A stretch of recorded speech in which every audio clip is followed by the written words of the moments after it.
Right, I think that's 7 o'clock. This could be interesting.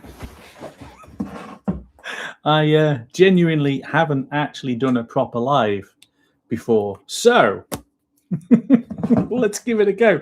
And I'm sat in the office, and as promised, I have got a beer because I don't know about anyone else, but yeah. Slanger.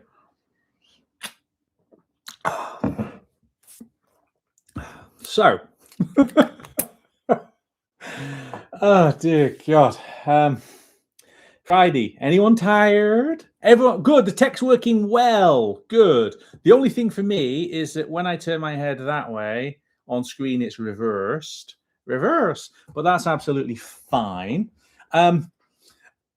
Hopefully, this is going to work much better than it did when I did a very improvised one down at the Tesla Center in Edinburgh a few weeks back, where I had 20 minutes or something spare and thought, I've got breaking news that's just come through about deliveries. Screw it.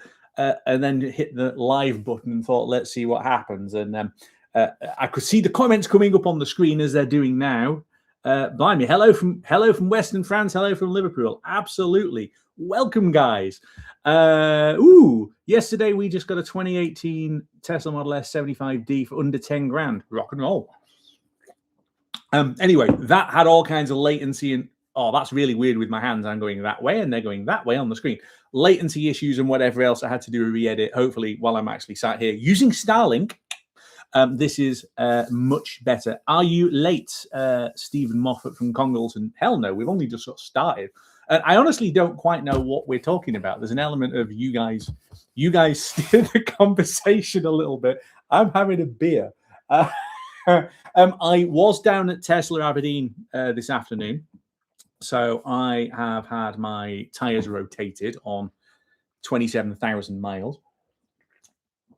And they were saying that after all of the delays with deliveries, that as a Tesla Center, they had they set their record day for delivery and then beat it again. So they've had a fantastic run. I think they had 100 cars go out within hours of each other, which is completely preposterous for a relatively small site like that. And while I was there was a couple just picking up a new Model Y, which had run over. They hadn't actually managed to get it done by the end of the month, which was cool.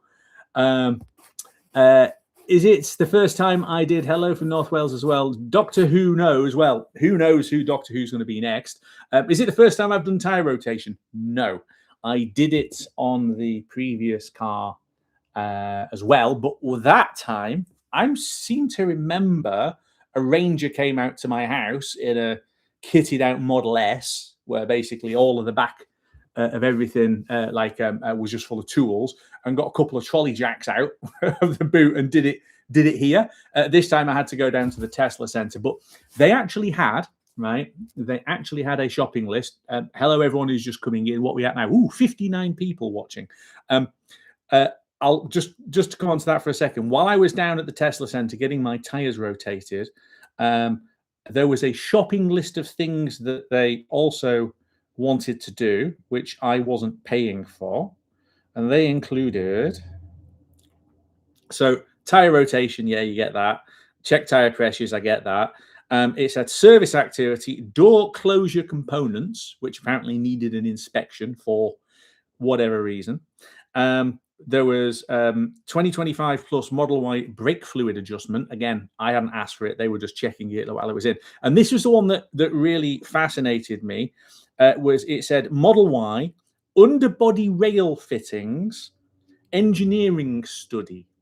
And I did ask them, what exactly is that? And they said quite literally that Tesla sends out requests at random with, can you please pick the next 5 cars that come in and inspect X? And the way they were describing it basically is they are looking for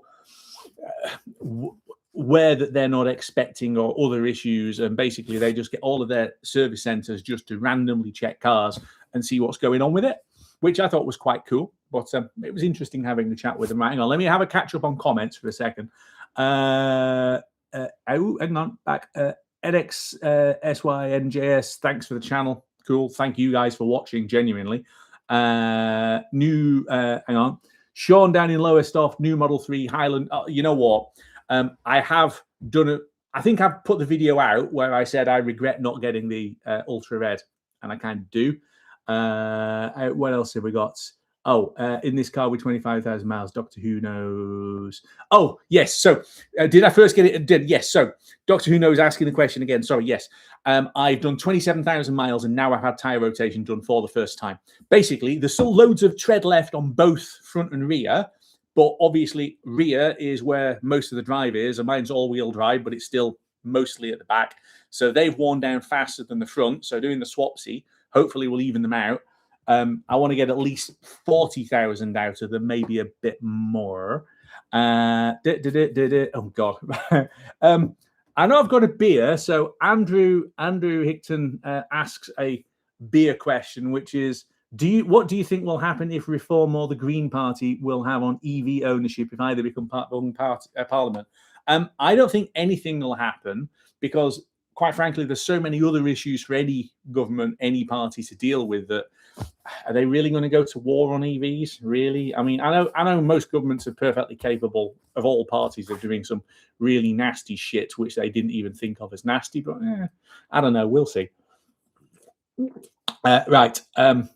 Okay. So Martin from Crew has asked a great question, which I'm going to come back to in a second. Let's have a look. Steve Cole says, I finally picked mine up from Manchester last Thursday. And they said they were doing 300 deliveries a day. I was told 400 deliveries a day by the guys in Aberdeen for Manchester. So they were flying through at a rate of knots, but there were so many cars stacked waiting to go out to people with this registration issue that I'm not at all surprised. I'll talk to you about the registration issue in a minute when I've had a little bit more beer. I did pick up something interesting. Hello, Bish Bosh from Ireland. Same Model Y dual motor as me. Oh, blimey, yes. I think I read about this on the channel already. Basically, you've had to have a new brain. So my Hardware 3 Model Y, the first generation one, basically shat the computer in that it could no longer pick up GPS positions and other things. So they did some diagnostics and said, yes, we're going to replace its brain. But Teslas have got at least 3 different computers. So the one they replaced in mine was the one that powers the screen, and connects to GPS and other things. But if you go into the service menu, there's a couple of other computer things on it. So if you do a 2-button reset while you're driving, the screen goes blank, but it remains on autopilot or whatever else because the computers that are actually doing the driving are still running. What else have we got on here? Right. I'll come on to hang on. I'll come on to a Lego question in a second. How many Temu Model Ys did I see? There were about 3 at Aberdeen today, just today. Evening all, yes. Greetings from Sussex. Absolutely. Thanks, Gary. Every time you regret not getting the Ultra Red, think how hard it'll be to colour match stone chips, etc. Yes. But I also parked my deep blue metallic Model Y next to a marine blue metallic Model 3 earlier. And I don't think I can put a picture up on here, but basically I think my colour is the better colour. I like the pop that you get from mine. This is not going to work, is it, if I hold it up? I really like the pop that you get from deep blue. And I had said that I think that, I'm not sure if that comes through at all, but basically you can see a difference in the amount of blue. So mine pops more, and then the other one's the marine blue. It still looks good, but in dull light, it looks really dull. If you've got a marine blue and you think it looks great, fab. I'm still quite happy I got the deep blue before it disappeared off. Right, hang on. Ian Dunbar says, great taste in music apart from Porcupine Tree. Who else do you listen to? That almost feels like there's a line in Blues Brothers where they go to some country and western bar and try and blag their way in. And they ask, what kind of music do you play here? And she says, oh, we play both kinds, country and Western. Yes, I absolutely adore Porcupine Tree and Stephen Wilson solo and No Man and Bass Communion and basically all of his different projects, of which there are many, but also a huge Pink Floyd fan, huge Genesis fan. I love Gary Newman, Iron Maiden. I mean, I've got metal, I've got prog. Kylie is the people's princess. Absolutely adore Kylie. Pet Shop Boys. I like all kinds of stuff. Life is too boring to just stick yourself onto one thing. But I mean, I have had some ideas about trying to use some music, but obviously I can't monetize them. So that might take a bit more doing. I am working on something, but we'll get to it. Gary Hazelwood says, bought a Tesla through watching your channel. Cheers, appreciate that. You know what? An awful lot of people have bought Teslas watching my channel, going off the number of referrals that I've had. So that actually does make me feel good. And the guys who are picking their car up today, who said, we watched your channel before buying the car, it's like, yeah, okay, I'm doing something here. I've got a couple of questions to go back to, but just hold on a second. Let's just have a right. Yeah. So Honda 5 says, one of my previous videos showed the split between front and rear. Yes, it did. So I think it is had a channel sponsor who at the time were called TesLogic, but they got told off by Tesla and they've had to rename the business ScreenMate, and ScreenMate is the name of a product that they were supposed to be launching, I think, 18 months ago, and it still hasn't appeared. And they've gone basically completely radio silent, but they had like a little plug-in gizmo that meant you could use your phone as a screen behind the steering wheel, if anyone remembers those videos. The joy, I had a couple of those. I gave one away to a mate who's got a Model 3. The annoying bit is when Tesla refreshed the Model Y, so went from the first gen to the second gen, they changed the number of pins on the fucking connector. So I've got the wire to plug it in, but it's now got one pin short of what's actually needed, even though it's in the exact same place on the same car. Oh, by the way, sorry, for the 63 people who are on, NSFW warning. I might fucking swear a little bit more than I do on YouTube. I tend to edit those out, although I did once manage to get see you next Tuesday under my breath on a video, and I hadn't spotted it, and I put it out, and someone said, Ian, did I hear you use a very naughty word at a time reference? And I went back and saw it, and it's like, oh my God. Yeah. Anyway, right, let's go back up, because there was a couple of questions that like came up, and I was like, these look interesting. I will work my way down, guys. Right, I will work my way down. I think this is just chat, isn't it? Right, hold on. So what did I have? Yes. So here we go. Yes. So this was Martin and crew. Do I think a Model 2 will ever be produced? Model 3 is too big for my needs. Right. Because I'm a sad git, I still go on Twitter, which I still call Twitter rather than X, because X is a stupid fucking name. And there's the Tesla arty, as I lovingly describe them over there. They do some weird and wonderful stuff. Okay. And at the moment, there is an almighty blazing row going on between this guy called Farzad, who, like many of them, seems to quite literally make a living off posting stuff on Twitter and making videos and whatever else, and a whole load of the others. So you've got the guys who I describe as the archbishops of Elon, right? Nick Cruz-Pantone being one of the leading ones, and there's a few others as well. And basically, there's a row between Farzad and the archbishops and the rest of the bishops of Elon and all the rest of it. And Farzad points to the cybercab and then does some basic maths, right? So Farzad has said and keeps saying that Tesla are going to build a cybercab and fit it with pedals and a steering wheel, even though everybody at Tesla has said it's definitely not that. It's definitely only ever for fully automation. And you think, okay, but let me pull the thing up, because like Farzad made this point, and I think he absolutely took the thing apart, right? Which was you do the maths. And look, as you've seen on my channel, right, I do maths and do reasoning and stuff like that. Part of the reason is, right, increasingly old git. But I've been a commercial manager at varying levels of seniority for a long, long time. So I can add and I can reason and I can come up with, I can analyze market data and draw conclusions from it. And I know that's controversial for some people, but Farzad has done the same thing, and he has torn apart the stuff about the cybercab, right? And he has, yes, here we go. Right, he has basically done the maths. So he says that they're going to make a cybercab and fit it with a steering wheel and pedals. Now, there are loads of cybercabs that have been built that have got steering wheel and pedals. And when you see the pictures inside, it's obviously an engineering thing. It's literally just been bolted in. It looks god-awful.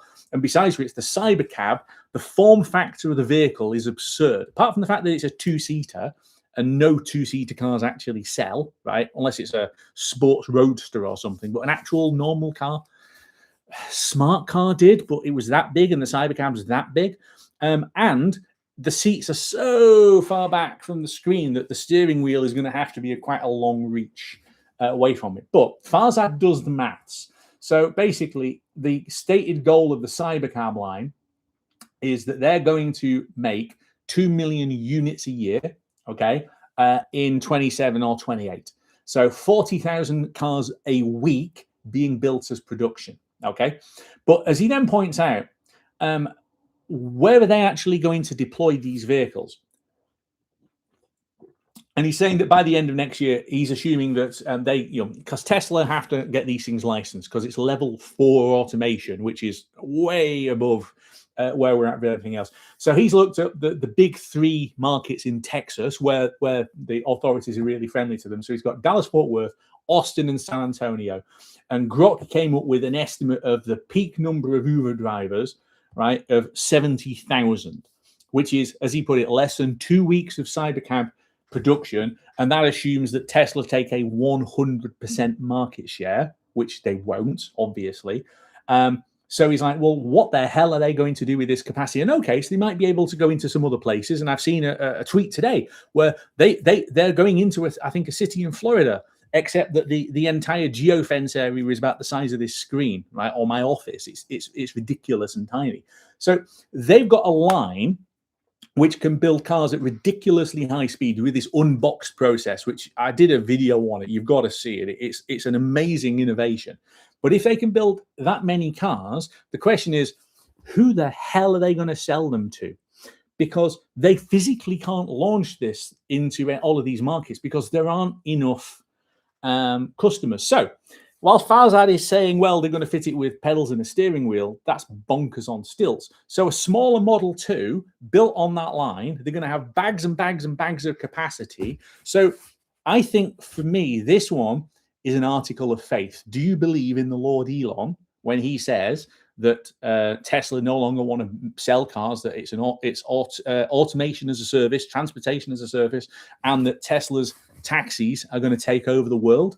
Or do you think that sounds unrealistic and here are some data from the markets and all the rest of it? If, like me and like Farzad, you're in the we can add and we've got a brain and frankly this is bollocks camp, then they've got to do something with this production line. So yeah, to go back to the question that we were kind of talking about from Crew, Martin and Crew. I bloody hope so. Tesla build fantastic cars. That's kind of why we're here. Fucking brilliant cars. Build a smaller car. Build a hatchback. Build a golf-size hatchback, yeah, with Tesla's tech on it, but with all of the extra interior space you get because of the way they've actually designed them, built at high speed on unboxed. So they're able to churn cars out at high speed so the cost drops and they can sell them for some bonkers low price. They could make an absolute killing. Yeah, I don't understand why they're not doing so. So yeah, I mean, could they do a Model 2? Yes. And I hope so. Right. Okay. There was another question I said I'd come back to. Mike and Talkie, a question. Are those Lego kits in the background or are they just toys? Right. So, Lego. right? So I've had 2 minis, no, 3 minis.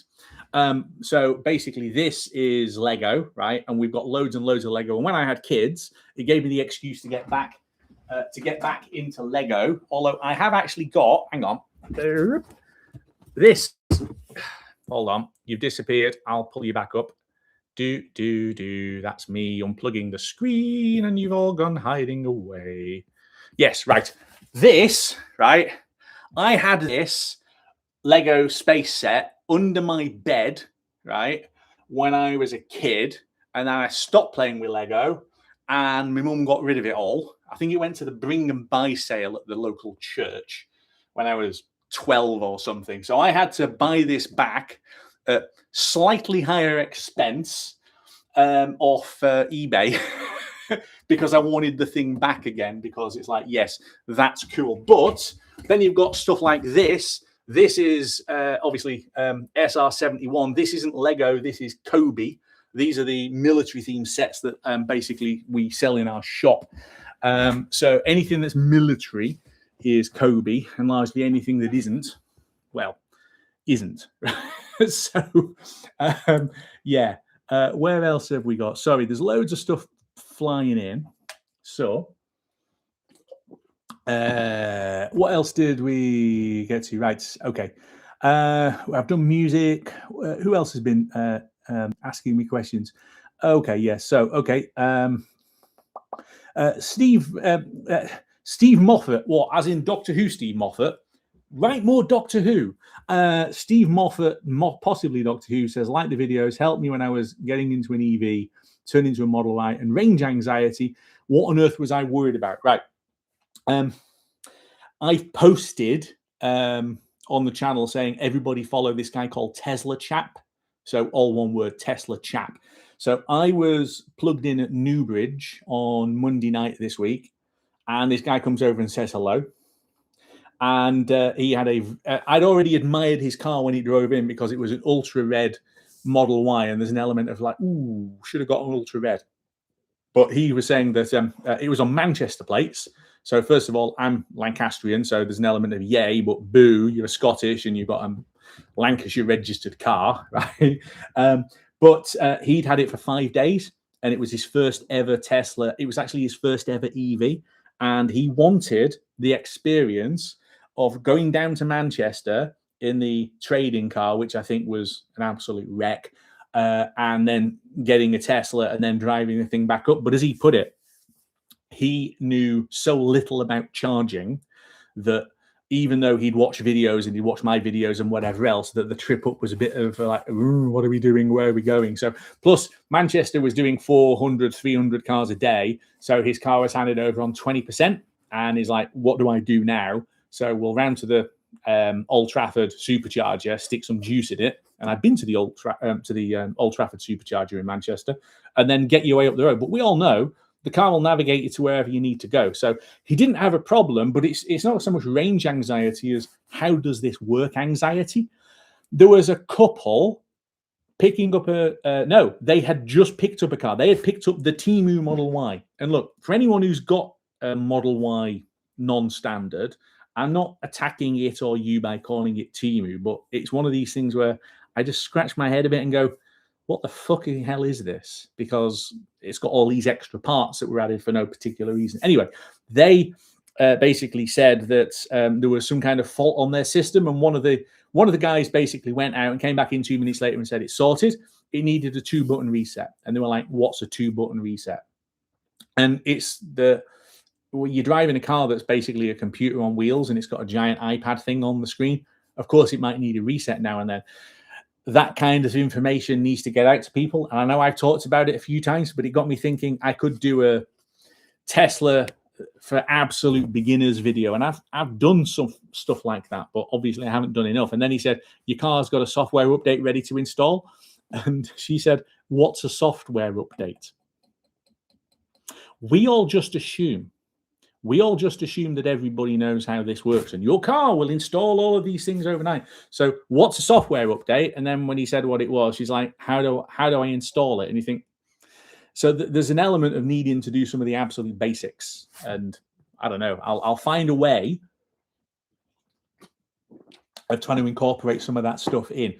Just before I carry on down into comments and all the rest of it, I've actually got, so I'm recording this. Well, I'm not recording this. Obviously, you're here and it's live.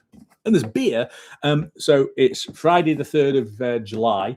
I am going to drop down to 2 videos a week for at least the rest of July and probably into August, just to try and pace some stuff out so I can enjoy the summer a little bit more. But what it does mean is for anyone who's a channel member, there is now practically a month's worth of stuff that's already up, so that I can have a bit of time off. I've got a load of other stuff to shoot and I'm going to get on and do that. But instead of, like, sometimes it can get into this grind where you're constantly thinking of ideas and then shooting and editing and uploading. Any of the channel sponsor stuff, most of them want eyeballs on what I'm doing before it goes up. I mean, I'm not reading from a script. If you've seen my videos, I don't do scripts, right? I might have a couple of talking points to get in, but it's usually trying to come up with ideas. So it does turn into a bit of a bind and a grind, and sometimes it's kind of hard work. So there's an element of I'm just going to dial it back for a little bit and basically try and fuck the algorithm over, because I think I've been paranoid about how the YouTube algorithm works, because if you change the release frequency, it can punish you. And if you change when you're releasing or what you're releasing, it can punish you. And I've been a bit worried about that in the past. And as I think I've said on when was it? A couple of months back, I had a bit of a, hey guys, back me up. Am I doing the right kind of stuff? You know, is this what you want to see video? And I did say on that there were several videos that I'd put out where I just thought they're absolute shit. And I don't like doing those. So instead of forcing it, let's just dial it back. Like I said, I've got an entire month's worth of stuff now already shot and edited and pretty much uploaded and scheduled for all the channel members. Like, you got all of them now. But there's other stuff that I can go into as well. Just while we're talking about YouTube, right? And like, tell me in the comments if this is very boring, right? And I'll get on to more questions in a second, right? But just while we're talking about YouTube, some videos literally are, ooh, that's interesting. And I like, what am I going to say? Because I want to talk about this. And I can literally sit there, scribble a couple of ideas down like I've done here, right?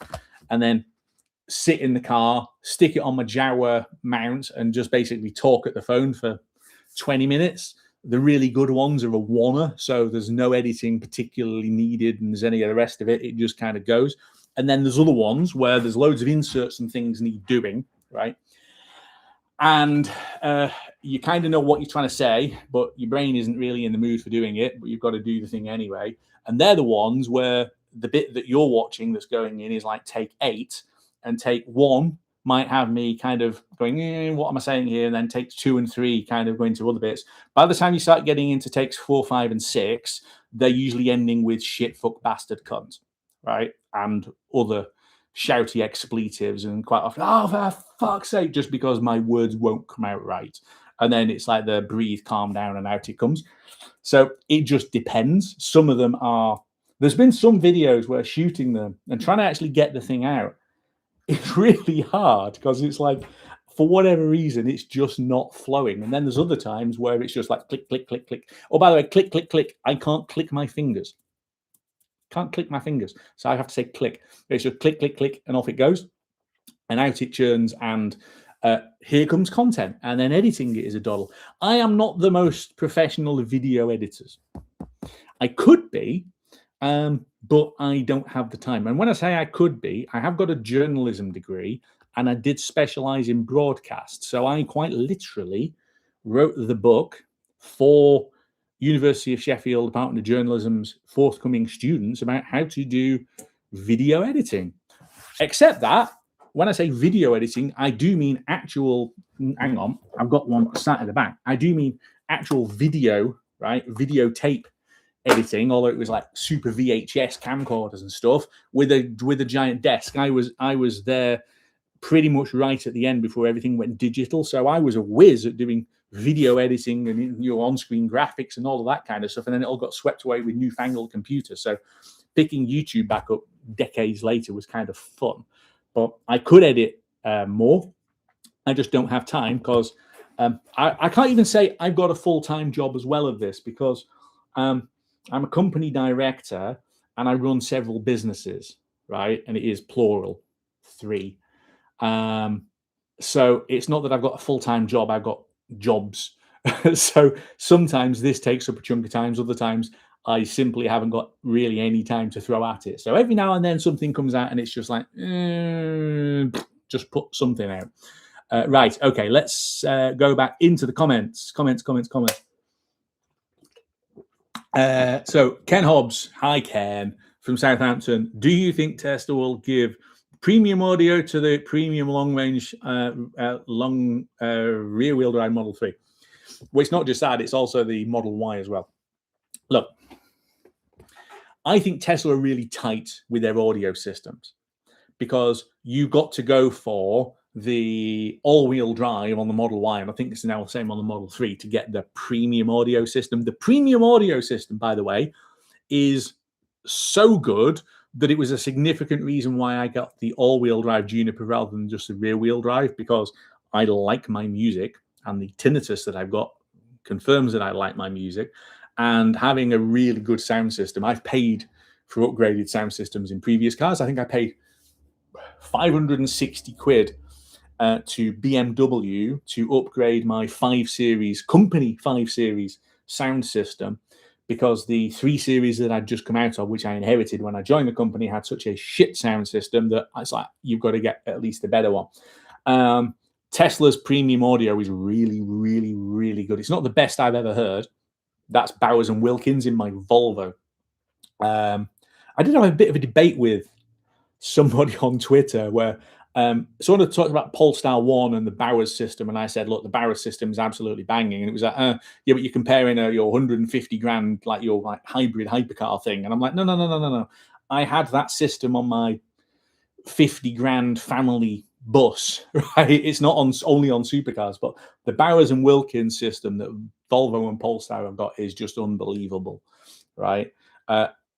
Tesla cuts it close, but it's not quite as good. But should they fit it on the other ones? Yes, of course they bloody well should. Of course they should. It's give people the great sound system, because if nothing else, right, when your car gets a little bit older, and all cars get older and all cars start squeaking, mine has actually developed one little squeak intermittently. So I've done a video saying 25,000 miles, it's not had a single squeak. Well, pretty much as soon as I put it out, I started to get this little bit of panel vibration, albeit it's a panel that I've removed when I was trying to fit accessories and stuff. So it's probably my fault.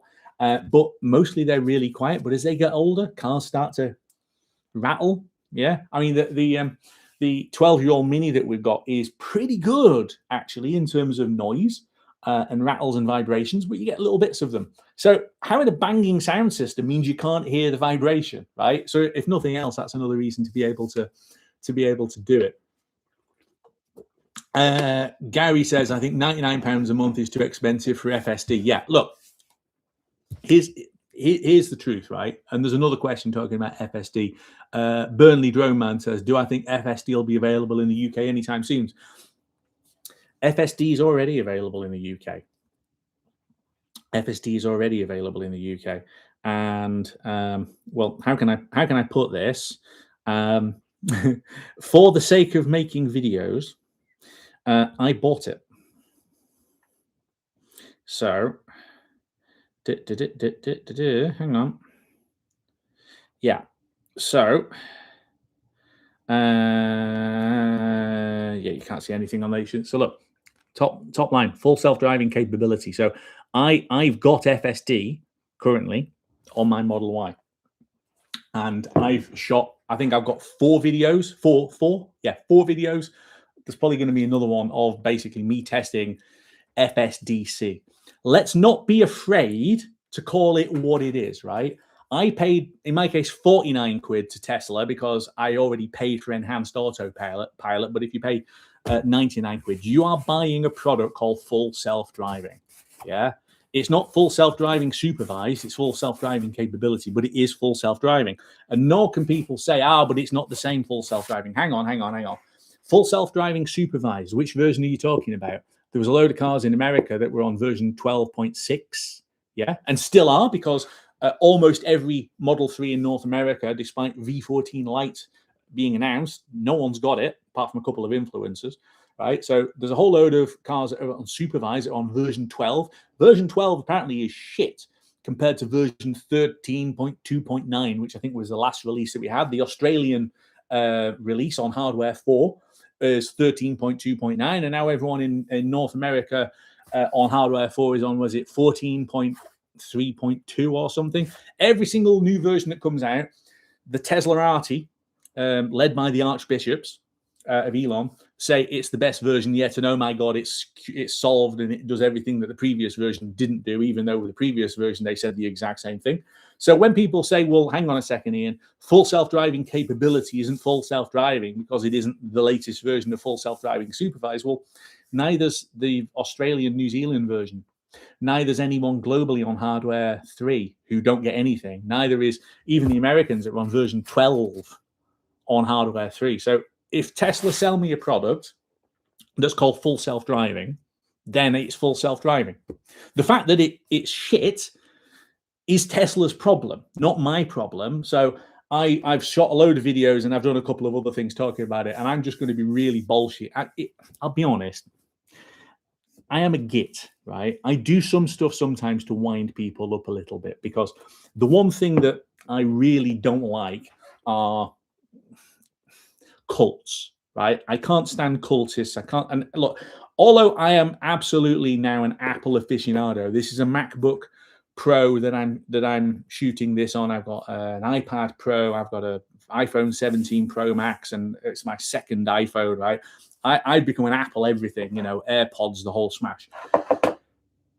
It was a cult. I know it kind of is a little bit, most of the cult stuff has died down, but I used to just say, why are these idiots saying that it has to be Apple or everything else, right?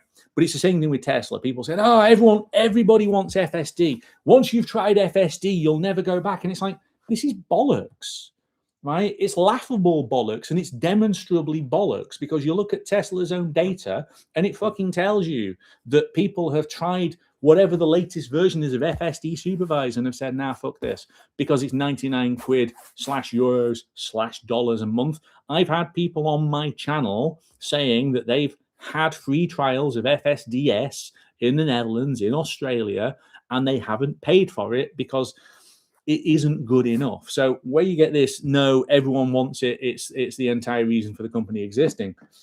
Tesla's own data proves that that's nonsense. So I don't get it. So are we going to get it? Yes. Will we get FSD supervised in the UK? Sure. I don't think we'll get it this year. It might be next year, because half of Europe now is going to drag its heels and get dragged into submission and things anyway. But let's assume that we do. Look, I've said publicly, I'm going to have it from day one, right? I've already said, as soon as full self-driving supervised is here, I am hitting subscribe, and I'll probably start live streaming. I'll be out shooting video, right? I've got all kinds of mad roads I want to go and test the thing on.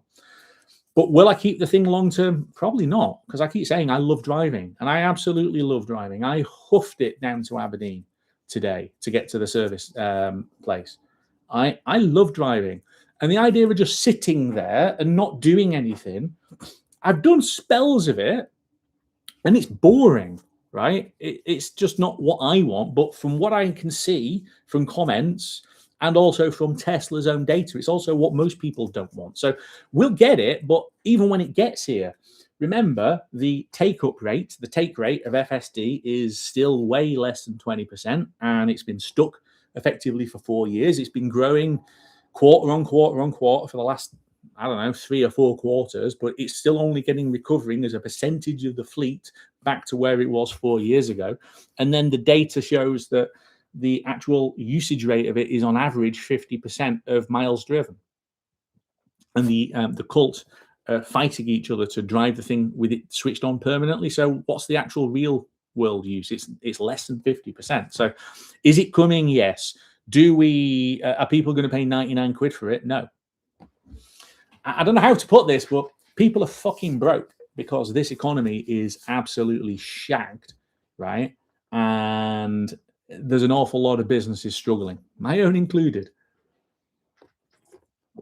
Ian, how do you manage everything at once? I mean, Millibrick / the shop / YouTube stuff. I mean, look, so all of this is public information anyway. So on Company's House.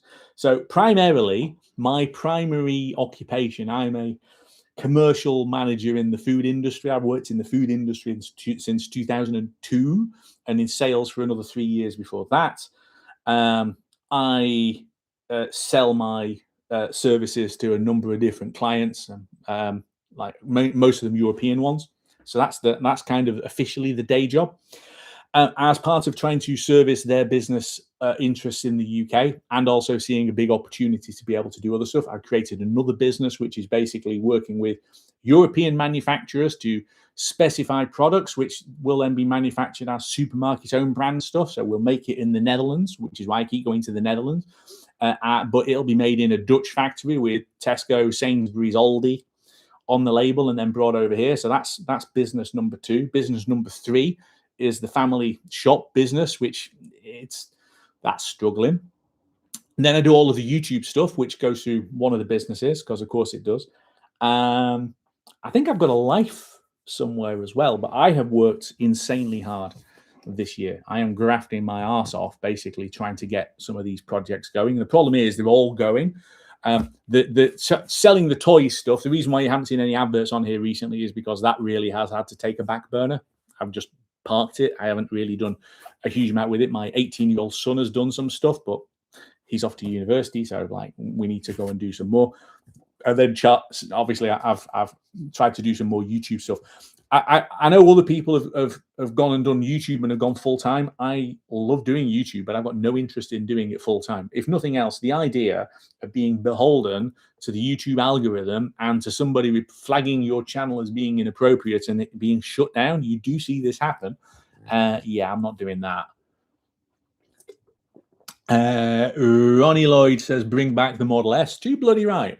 Why have Tesla stopped selling the Model S? Well, why did they stop selling the Model S even when they were making it?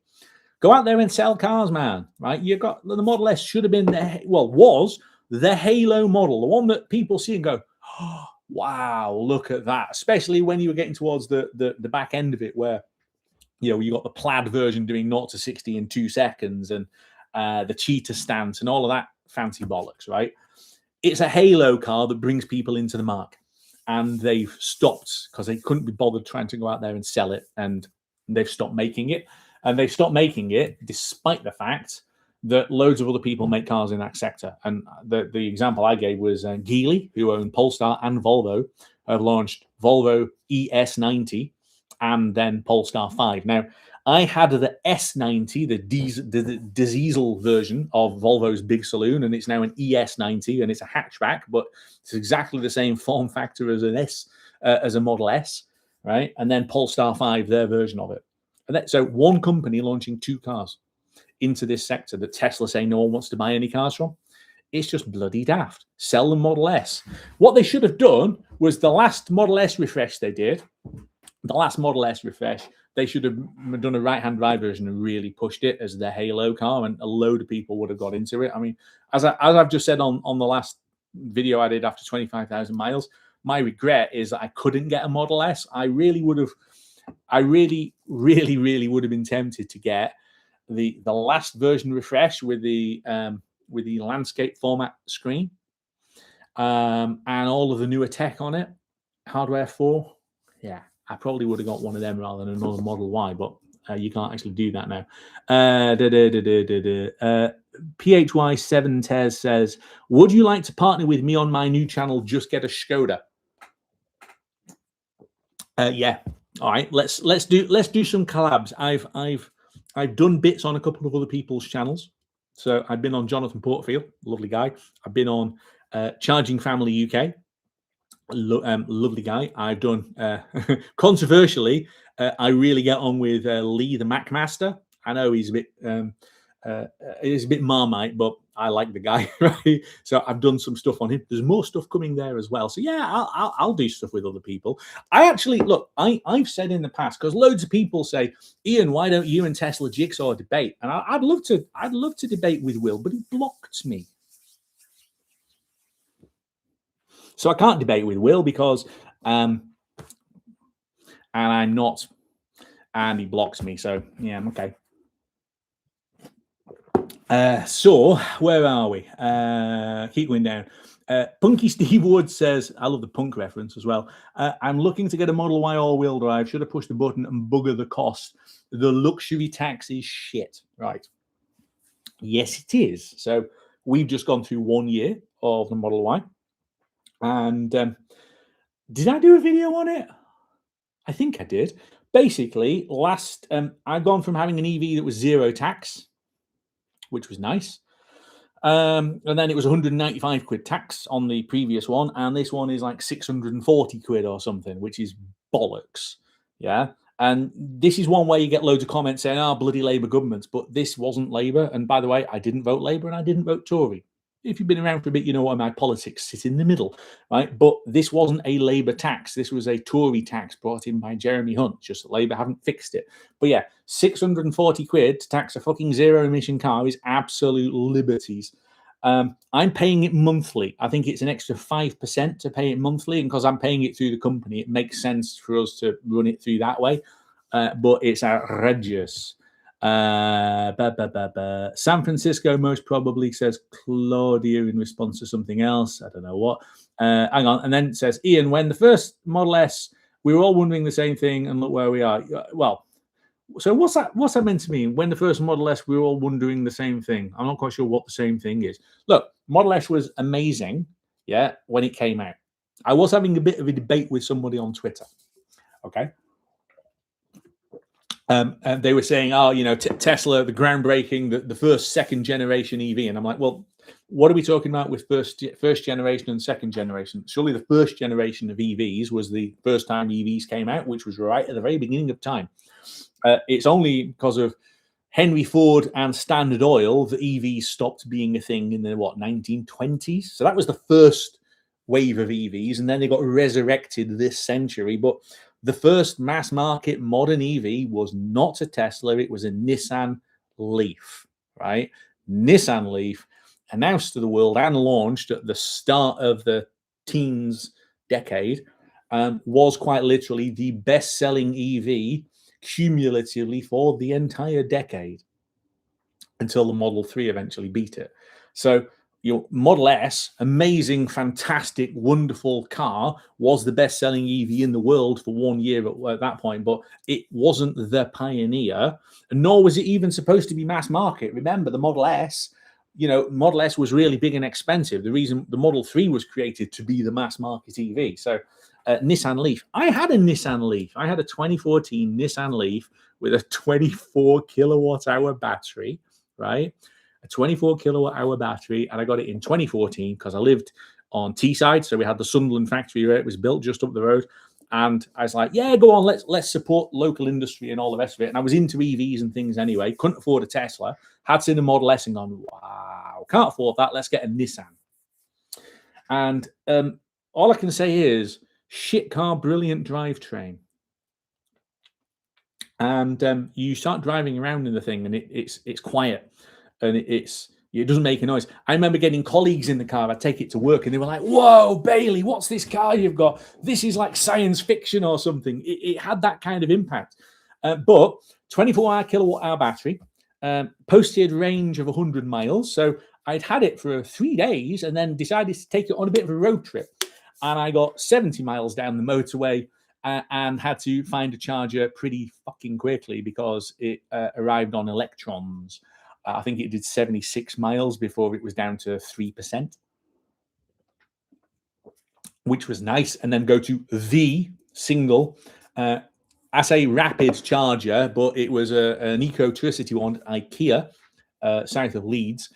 One charger, and I think the maximum that car would get is like 47 kilowatts. But at the time, it was science fiction. So yeah, Model S, amazing, but Nissan Leaf was the pioneering days. But genuinely, when I first got that car in 2014, we not only hadn't had a wall box fitted, but I also didn't have an external 3-pin sockets. But the council in Stockton-on-Tees had a couple of EV chargers fitted at the school just down the road. So I would drive down the road, plug my car in there overnight because it was free charging and it was free to access. and I'd get free charging. And it's like, wow, this is amazing. I'm driving an EV and I've got free charging. But when I said amazing drivetrain, shit car, right? I quite liked the way the Nissan Leaf looked, the first generation one, right, with its bug eyes and the strip lights at the back. I quite liked that. The problem was the ergonomics were fucking awful, right? You had this kind of quarter light window thing in the front because the windscreen was a long way away because, of course, it's swept back for aerodynamics or whatever, right? So the windscreen felt like it was a long way away. You had these little half moon windows you couldn't really see anything out of onto the corner. So you had a massive, great big A-pillar blind spot. Inside the boot, you've got suspension struts and things sticking in, and there was no level floor, so it kind of just dropped in. So it was really, really, really poor in terms of ergonomics and design and stuff. But God, what a drivetrain. Again, 2014 feels like an eternity ago when it comes to EVs, right? But yeah, that was it. So we're back to the questions. And look, keep the questions coming. And I'm just waffling on a bit, but I think this is kind of why we're here, isn't it? Ask me anything. I've nearly run out of beer. I'll have to get another one out of the cooler in a second. Right, hang on. So, where have we got to? Bear with me. I've just seen Netherlands. Yeah, I'll talk about Netherlands in a second. Yes, so hang on. Where did I got to? So, yes, David Jackson. Is there any reason why you moved to Scotland when most of your business is down south? Right. We moved to Scotland in 2021 in the middle of COVID. We lived for 15 years on Teesside, and that was basically because at the time my wife was working in Sunderland and I was working in York, and that was in the middle.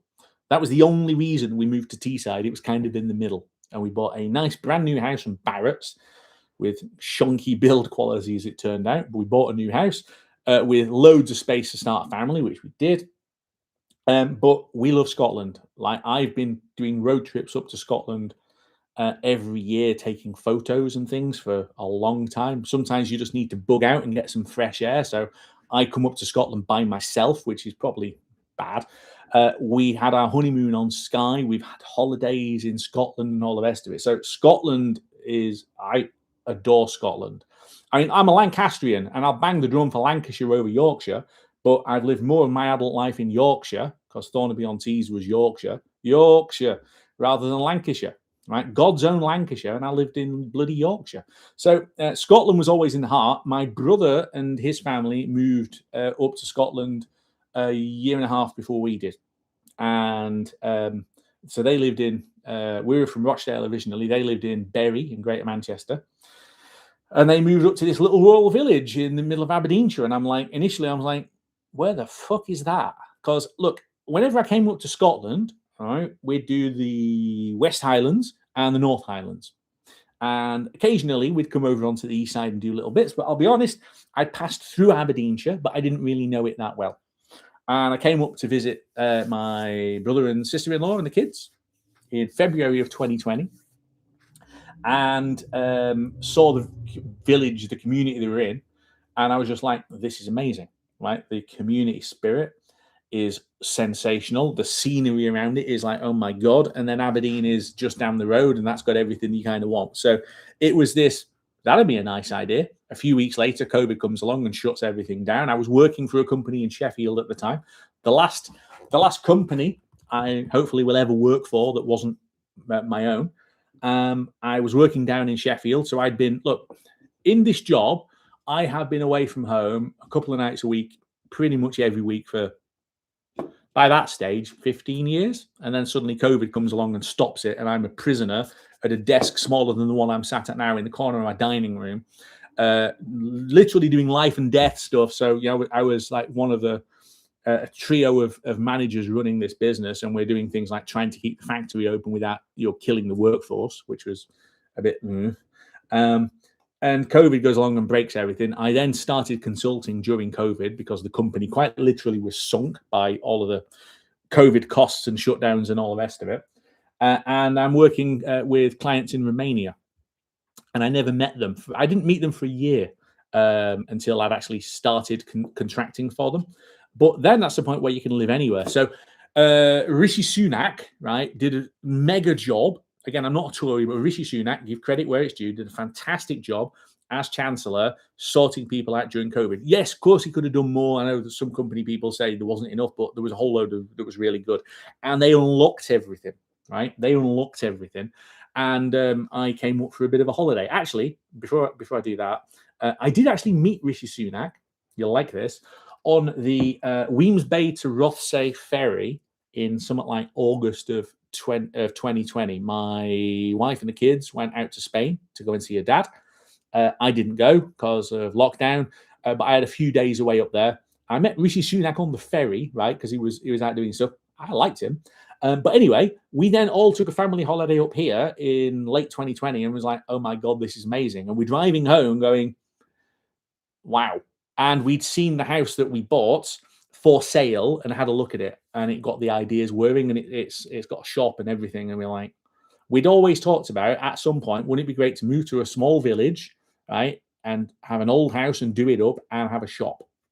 And we did all of it. So that's why we moved to Scotland. I absolutely fucking adore Scotland. Look, there's chunks of England that are amazing as well, right? Not just the north where I'm from, and I love Lancashire, but West Yorkshire's beautiful.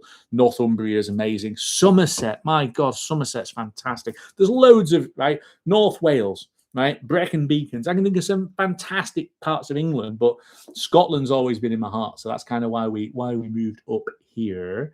Where are we at? Friday beer stream. I should do more. Says Daniel. Mate. I do Friday beer anyway, so yeah, why the hell not? Right, so Steve Cole says, does my eagle eye spot a Sony mini disc player in the background? Yes, indeed. So not only have we got Sony mini disc, I'm an actual mini disc tart, right?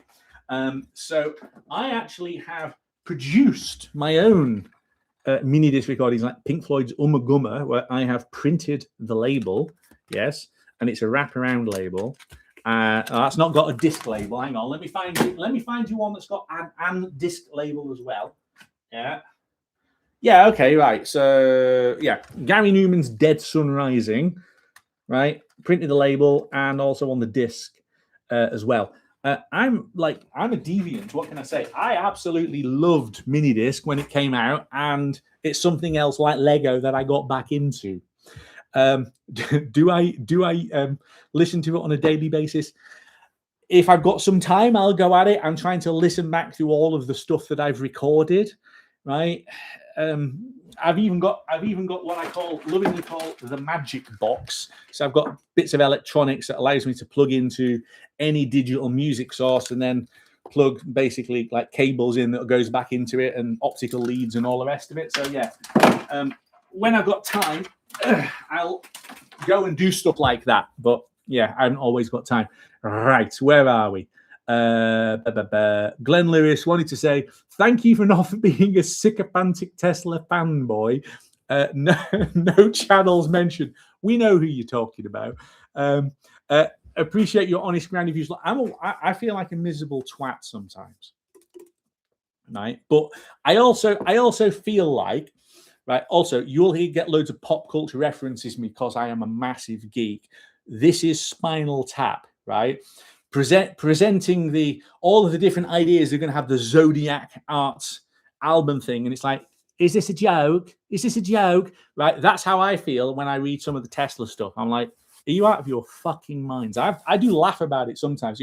Remember that part of the official Tesla business plan, they're building Optimus, that I lovingly call Robotatron, after the evil Scarecrow track. That's more music, right? Robotatron on a factory on the moon, building satellites with AI data centers, which they're going to launch off the moon on a railgun. That's what Tesla said they're going to do. And that's a bit where I'm like, sorry, am I going mad? Have I gone fucking crazy or something? This sounds like bollocks, right? I mean, just stop and think about it for a second, right? Apart from the fact that can we stop doing most of this AI shit, right? I use AI for your tweaking pictures, great. Passive AI, can you do this? I've literally, as part of one of my businesses, we binned Microsoft completely because I couldn't turn fucking Copilot off. And it was intruding into everything. And it's like bollocks to you. We're done, right? I'm not doing it anymore. Tesla wants to build, and apart from the idea of putting loads of GPU racks on a satellite where you can't maintain them and you can't upgrade them and you can't change them, by itself, that's questionable. Then you've got the issue of having to radiate all of the fucking heat they produce, where you can do it, but it's enormous radiators. But then apparently Optimus is going to have a factory on the moon building these things and firing them off the moon on a rail gun. It's like, no. So that why am I not a sycophant? Because I just think most of this stuff is bollocks. Could I go, yay, this is amazing? Well, I could, but at the price of my soul. So I don't do that. Not the Doctor Who Steve Moffat. Nice to know. Sales split in the UK between the 3 and the Y. Any guess? I can guess. Y outsells the 3. I'd say 2-1, but we're not going to find out the answer because Tesla doesn't actually release any fucking data. But I think it's there with the British car industry people, right? So I'm sure there's a Model Y outsells Model 3 quite comfortably. But while we're talking sales numbers, this is one where, by the way, I don't do it on video, but especially if I'm tired, I am tired. I do take my glasses off, a bit like Giles from Buffy. I don't wipe them all the time, but I do take them off sometimes and wave them around a little bit. Yes, so Model Y was definitely the best-selling car in the world on one of the last 3 years, and it was in the top 2 or top 3 in all of the last 3 years, but not necessarily the best-selling car of any kind in the world, despite what the evangelical fuckers all say. But that's not the point. It's still mega. There are so many Model Ys about now. It's almost absurd how many they're selling, which is great because it's a fucking brilliant car. But yeah, even so, right. Where else have we got? James.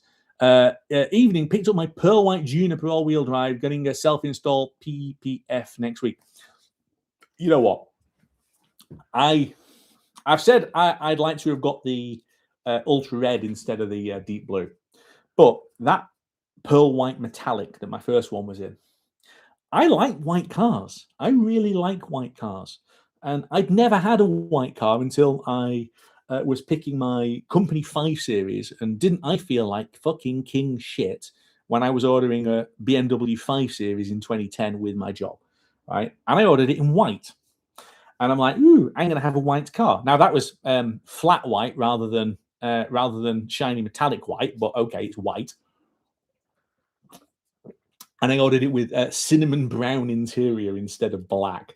And it was great, except it did look like the kind of diarrhea that my then baby daughter was producing. The person who got the car when I left the company was most unhappy about the interior color choice when she got it. But anyway, that was at least that was a flat white. Pearl white, the Volvo S90. So I had got a new job. I was going to have to go up and down from Teesside down to Sheffield and back on several times a week. I wanted a big, comfy motorway cruiser, as the 5 Series had been. And I looked around at different options, and in the end, it was a choice between a Lexus ES and a Volvo S90. I just fancied both of those. And I had a look at the ES, and I'm like, yeah, maybe not.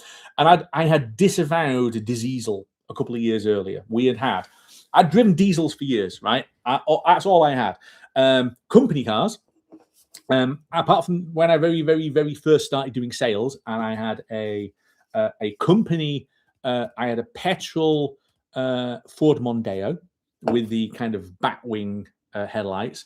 I then had a petrol, but that was an automatic, and I didn't want an automatic, and it cost too much on tax. I then took my boss's petrol Vauxhall Vectra manual, which I drove until I crashed it. And then I ended up going on to a series of diesel. So I had a Vauxhall Zafira company car diesel.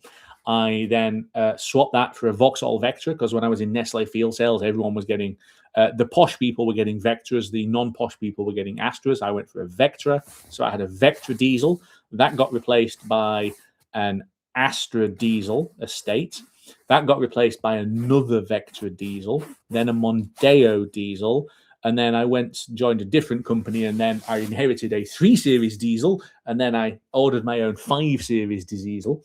When I left there, we ended up on petrol briefly, and then driving around with kids needing more space, had a Citroen C4 Picasso, the one with the extra seats and things in the back, and that was a diesel, but it was a was it a Peugeot engine, 1.6 diesel. It was a Peugeot engine, and it had a semi-automatic gearbox with a column selector thing, and both the engine and the gearbox felt like they were made of chocolate, and basically that car was a shitbox, and it went. And that was the point where I disavowed diesel and said, I'm never, ever fucking doing diesel again. And when I went for the Volvo, it was diesel. But it was sat there in the Volvo showroom in Sheffield, and I went and had a look. And basically, it was... And I've gone on a tangent about colours. Bear with me. I'm having a beer and we're all talking bollocks together, right? So I was looking around for a nice, comfortable, long wheelbase car to bang up and down the motorway in, and went in the Volvo dealers in Sheffield. And they had this pearl white S90, and I liked the S90.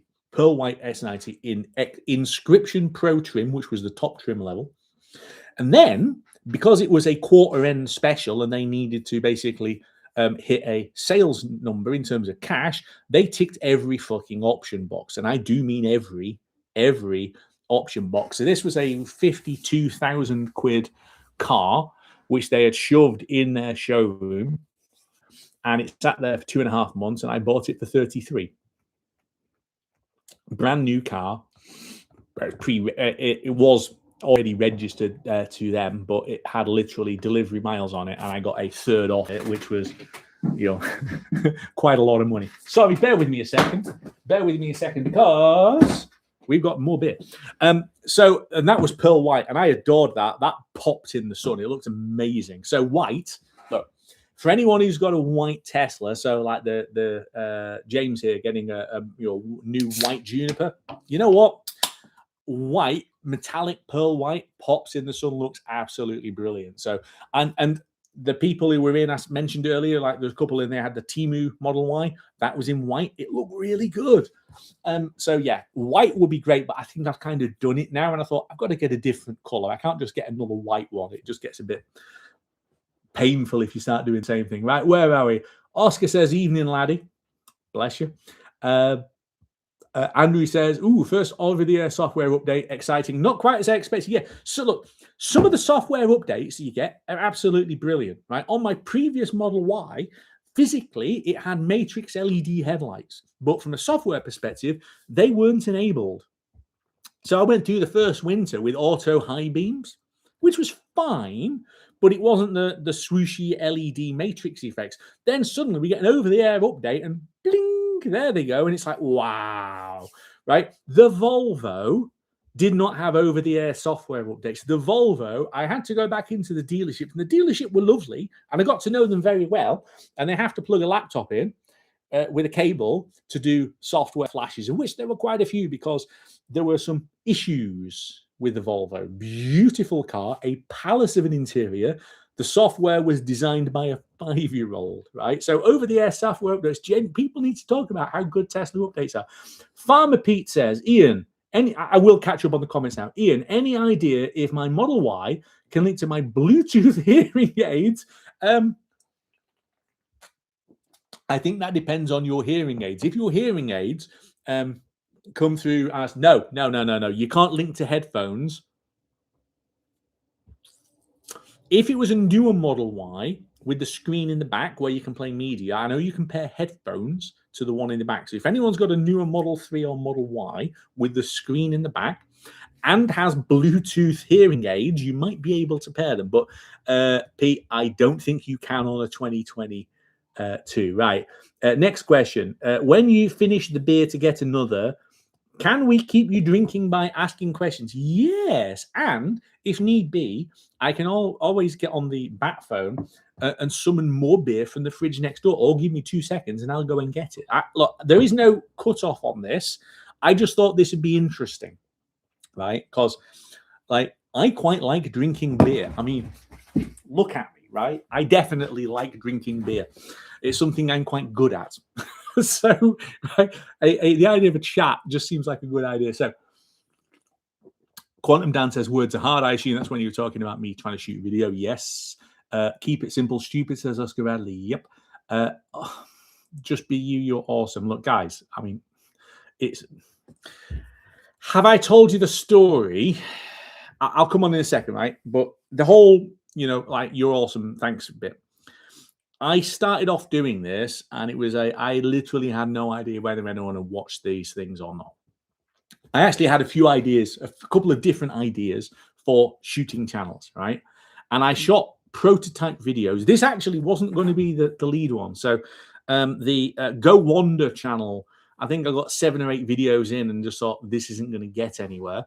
The other one, right? And I haven't used this for a while on the Tesla channel, but Songs of My Life, UK number ones, with me reviewing every number one while I've been alive. I have had a couple of different attempts at doing this. I will resurrect it. So the fact that this is here on the shelf says I've had another go. I just haven't launched it yet.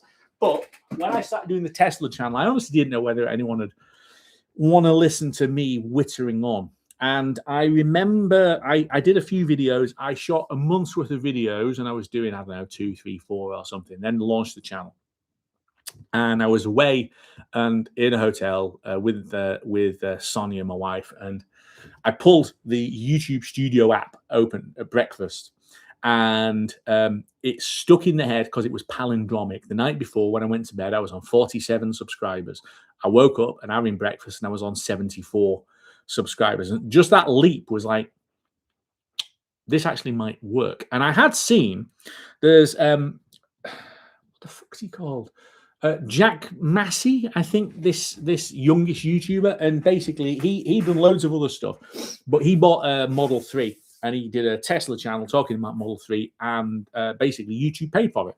And I was like, well, there's a challenge. So I came up with a business plan to launch YouTube, and part of it was, can I get the channel to buy the car? Well, it's not bought it cash, but it's paying for the payments. So thanks, everybody.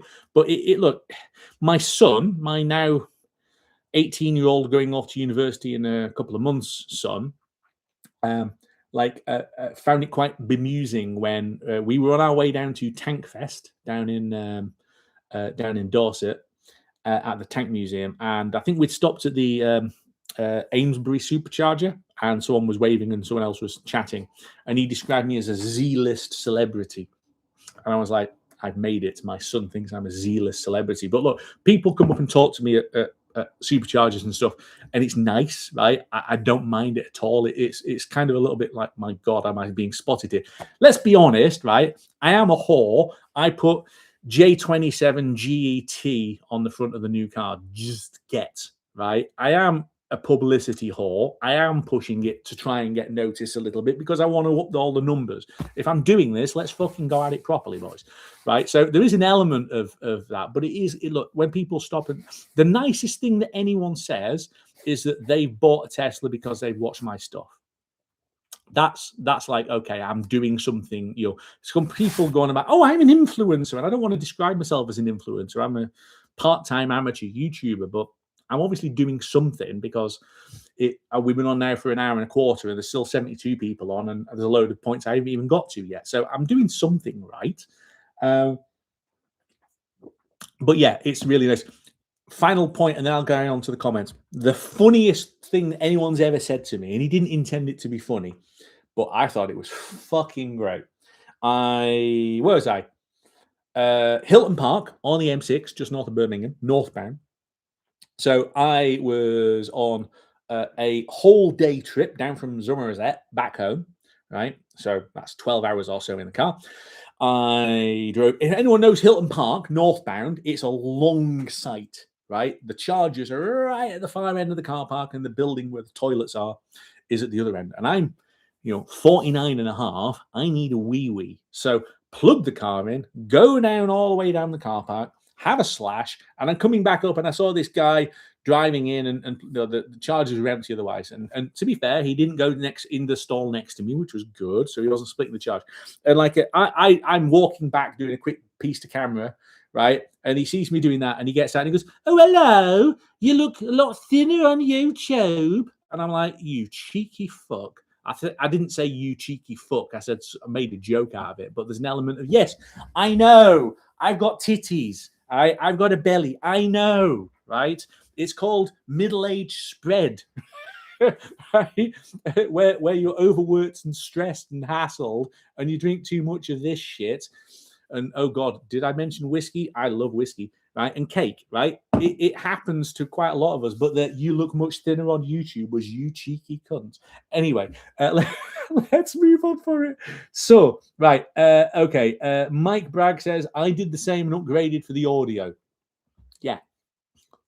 The speakers are banging. Ronnie Lloyd, I've had FSD since 29 on my first Model S. Well, you've had stops on a green signal. I get it. I totally get it, right? It's you believe in Elon, you believe in the vision thing. It's just that he said the same. It's like, Elon Musk has announced that the new Roadster is coming next year. Every year since 2019, and even this year, it's now next year, despite the fact that supposedly it's got SpaceX fucking rocket thrusters on it. I mean, no, it fucking won't. Why does he say these things? I paid for the subscription. I read it for a month on the Model 3, says Quantum Dan. Right. David CN5X, does yours stop at green lights? Sometimes. I come up with, right, in sales, and when I've been hiring, coaching, training, developing people, I've lovingly described it as Ian's management speak bullshit. These little glib phrases that you kind of recycle. One of them I'm now doing with Tesla is that Tesla is consistently inconsistent, because fuck me, right? It's supposed to, as I understand the rules, if you're driving along and there's a green light and you haven't dabbed the throttle, the line is supposed to be red and it will fucking stop. And I videoed it doing that with no one behind me, and I'm laughing kind of hysterically. But then there's other ones where I don't do anything and it just goes through and the line's green. So it's, for me, it's a feature that when it stops on a red, that's better than the other version where it doesn't, right? When it stops at a stop sign, that's a good thing, but it's so inconsistent. I'm having to watch the thing. Like, has anyone ever been the instructor and had a learner driver? Because I have briefly, and it's terrifying. And at times, my Tesla, running full self-driving capability especially, feels like a drunk learner driver. It's a pain. So, Matthew Hawks, as a Tesla and Apple fan, I'm waiting for CarPlay. Absolutely. Loads of people are waiting for CarPlay. Look, I personally don't want Apple CarPlay in my car, but I know a load of people do, and I've made this point lots on Twitter, right? If people want it and it's a barrier to stop you buying the car, just fucking fit it. It overrides a thing and comes up as a box on the screen. That's all it is. Just fit it, right? You want to sell cars, or don't you?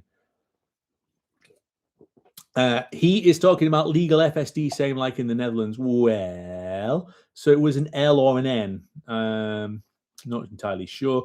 FSD is only enhanced autopilot at the moment. Yes, it is. So Gary says FSD is only enhanced autopilot. Sure, it's enhanced autopilot plus stops inconsistently on a green traffic light. I know that, but Tesla still call it and charge it as full self-driving. As I'm saying on videos that most of you haven't seen yet, because I've recorded them and I've uploaded them, but they're only there for the members. Yet they'll drop for everyone else at the normal time, right? Basically, in, say, the Netherlands. I love the Netherlands, right? I go to the Netherlands quite a lot. I was in the Netherlands on Tuesday, right? In the Netherlands, if you've got a hardware 4 car, they will sell you full self-driving supervised for 99 euros a month. If you've got a hardware 3 car, they will sell you full self-driving capability for 99 euros a month. So Tesla are selling you full self-driving for 99 euros a month on both hardware versions, but they're completely different. That doesn't make any sense, right? It makes no, as a salesperson, right? It makes no sense at all, but that's what they're doing. Let's keep going down, right? So, no. The FSDS in Amsterdam was incredible. Yeah, I agree, Mike. I agree. I've seen the videos. It looks amazing, right? Steve Moffat also says, windscreen wipers, for the love of God, must get the wipers sorted before going to space. Yes. Why are windscreen wipers still possessed by Satan, right? And I lovingly joke about that, but Jesus, I mean, it's ridiculous, right? And then Claudio says he'd pay 25 to 30 euros max for FSD. Yeah, I think what we're going to get to, right, is realistically you need premium connectivity as well. I think they'll end up bundling them. Premium connectivity plus FSD for 20, 25, 30 of your local currency a month. It'll be something like that. Bundle it together. And I think it might sell because at the moment it isn't selling. And it's not my opinion that it isn't selling. It's Tesla's data that proves that it isn't selling.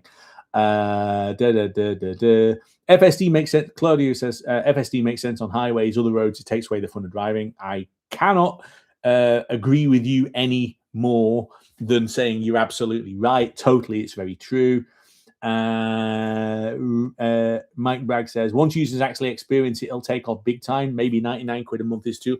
The thing is, Mike, I hear you, and I've seen people say that, but again, Tesla's own data proves that isn't the case. Tesla's own data proves that people have tried it and then they haven't subscribed to it, and that's the latest version. It's not even the old version.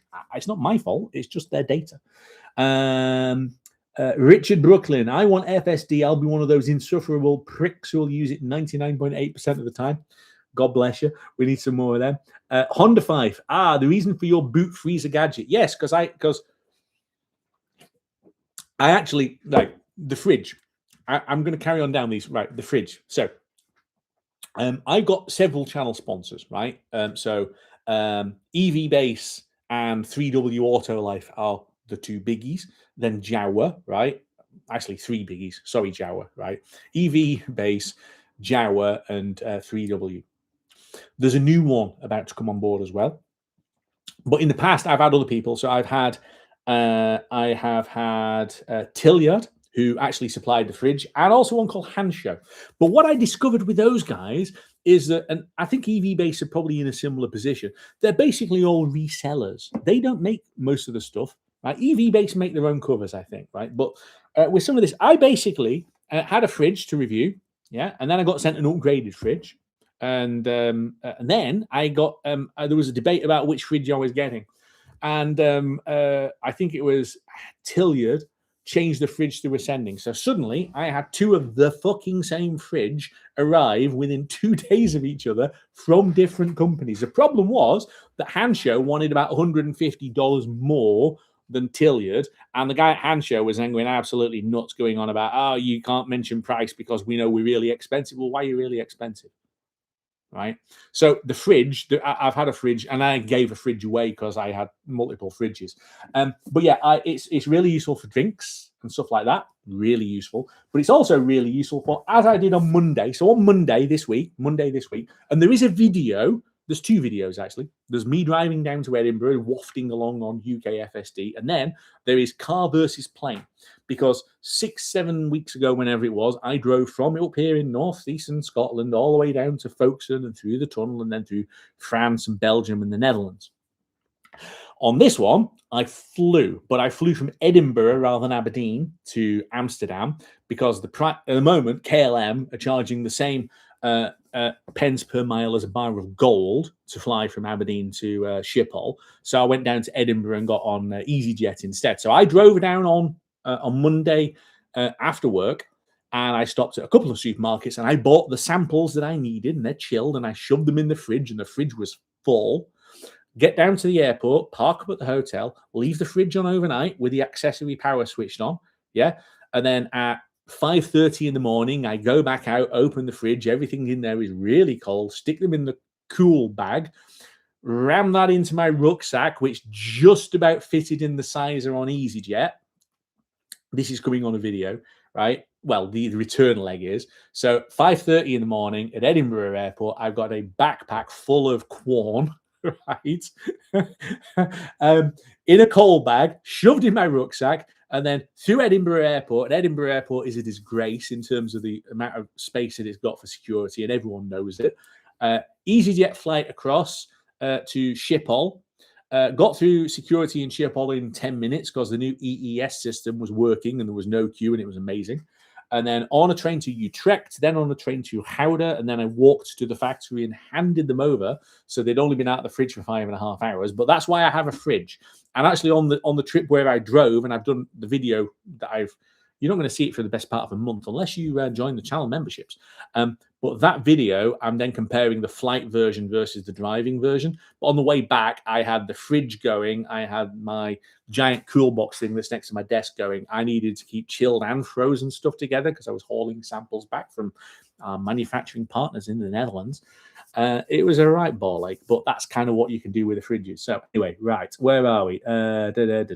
Rob says, I have stop on green. It only stops on green if you don't acknowledge it, the advance warning. Well, yes, apart from when it just goes through anyway.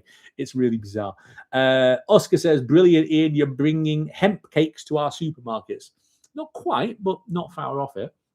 Daniel says that makes sense. Stops on green sometimes. Right. Andrew says, if the UK government wants to put back retirement, take the elderly driving licenses away, then FSD might be the only option. Right. I've read this quite a lot with Americans, and I love America. Genuinely, I love America. I love Americana. I can't stand what's happened to America recently, but it's not my opinion. It is just statistical reality that Americans are shit drivers, right? And they don't like me saying this, but you compare your road deaths per 100,000 people in America versus almost anywhere else that's a modern country. Americans are shit drivers. We in the UK are 5 times safer than an average American driver. That's an average Brit. So when Tesla have been claiming that FSD supervised is 7 times safer than driving, it's 7 times safer than American driving, not 7 times safer than driving. So there was a big row where they sent a load of data to RDW, the Dutch regulator, and basically their data made all of these spurious claims, which statistically are incoherent if you're being generous. And RDW did its own testing and then passed it. There was then a Reuters article that basically pointed out, and let's be brutally honest, they were fed this information by somebody in RDW because that's how journalism works. Someone in RDW said Tesla gave us a load of bullshit information and we had to get our own. Reuters reported the article. The archbishops and the evangelicals go absolutely fucking spare because how dare anyone slag off Tesla?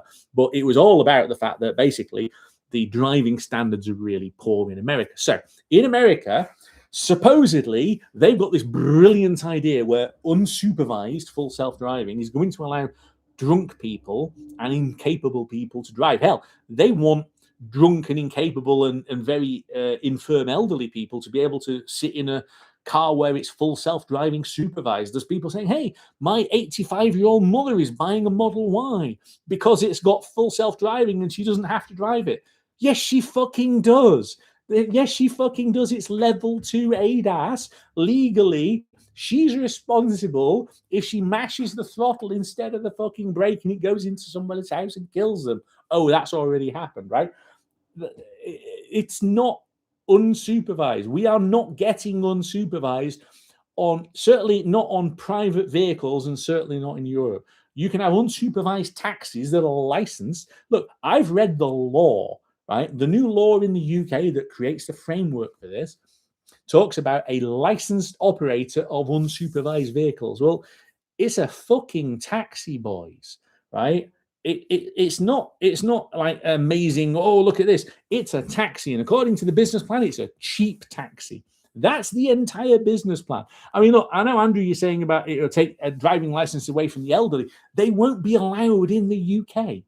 Or anywhere else in Europe where we have laws. You actually have to be competent because you are going to be supervising. And if you're not supervising, it's because you're in a fucking taxi, which is what Robo-Cab Car Vehicle XL5 is. But I don't fucking know. It's just wonderful. Anyway, look, I love these kind of debates. And as always, guys, look, I'm on my second light ale. So I know sometimes I do go on a little bit, but these are always opinions. And as I always say, tell me in the comments where I'm wrong, right? I'm not claiming to be the authority of anything. Hang on, before I go on to the comments, right? So this deliveries disaster that Tesla had in May and June, where it couldn't register any fucking cars that had come out of Berlin that had a particular spec on them. So I got information that it was about basically the type approval was no longer valid, and the type approval process had been changed in February. And a few manufacturers, not just Tesla, had been caught out with certain vehicles, but Tesla had really been caught with its pants down. That's the information that I'd got, and no one was making a video on it. So I basically said, "Well, I'm going to make a video," and I end up doing 3, and great, and lots of people thanking me for actually making them. I don't know the exact truth as to what happened, but what I do know is that I was partway there with what I said, but I wasn't entirely there. As I understand it, the reason for Tesla not having type approval for best part of 5 weeks was even stupider than was being suggested. But I don't know why. And my source at Tesla would not tell me why. He was trying to hint at what it was, but knowing that anything he told me was going to be talked up on here once I'd had a light ale or two, so he wouldn't tell me. But it sounds like it was genuinely something as mundane even as like tires being changed, right? So you've got like type approval where it basically has to be, here's the power output, here's the range, here's the speed, blah, blah, blah, right? If you change too many of these things, then suddenly it fails type approval because it's too much of a variance, and they changed it in February so that you have to have approval beforehand rather than afterwards. Various people were talking to me about, and not just me talking, but other bits, motors, batteries, range, tires apparently were in play as well. Fuck knows. Completely bonkers.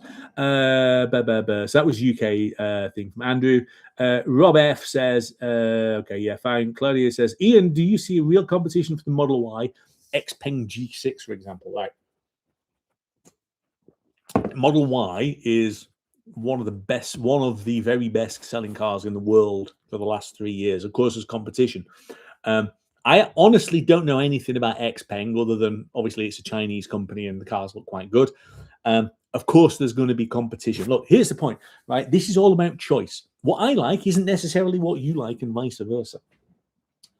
If everybody just got a Tesla, it'd be really fucking boring and you wouldn't be able to find your car. So I'm glad that other people like other things. And if someone wants to buy an Xpeng instead of a Tesla, then good on them. Do I want to buy an Xpeng? Do I fuck? But if someone else wants to get one, then rock and roll. Where else are we? Right. Daniel says he blocked me too. And then Emerson says Jigsaw equals Elongelical. Look, different people like different things. He likes Tommy Robinson. Quantum Dan. I had an Axiom Mega City before I got a Leaf. Bra fucking vo, sir. That is really going for it. Wow. Okay. An Axiom. Right. Yes. What was that like? I mean, look, Jonathan Portfield, who I actually got to meet when I did a collab with him, right? Because I was watching some of his stuff in the early days. Portfield, he used to drive like your Mitsubishi Imievs and things like that up and down the country from Orkney down to Leicestershire and stuff. And that was always like, my God, what range do you get out of them? And it's like, not enough. So what was it like with your Axiom? Right. I'm lagging the comments by 15 minutes. Yeah, that's because I'm talking too much. Let me try and get back. Try reading the comments live. Sorry, I'm trying to give comments on them. Right. I am learning. It's the first time I've ever done live. Let me try and do a catch up. Right. It doesn't look like 15 minutes worth. Right.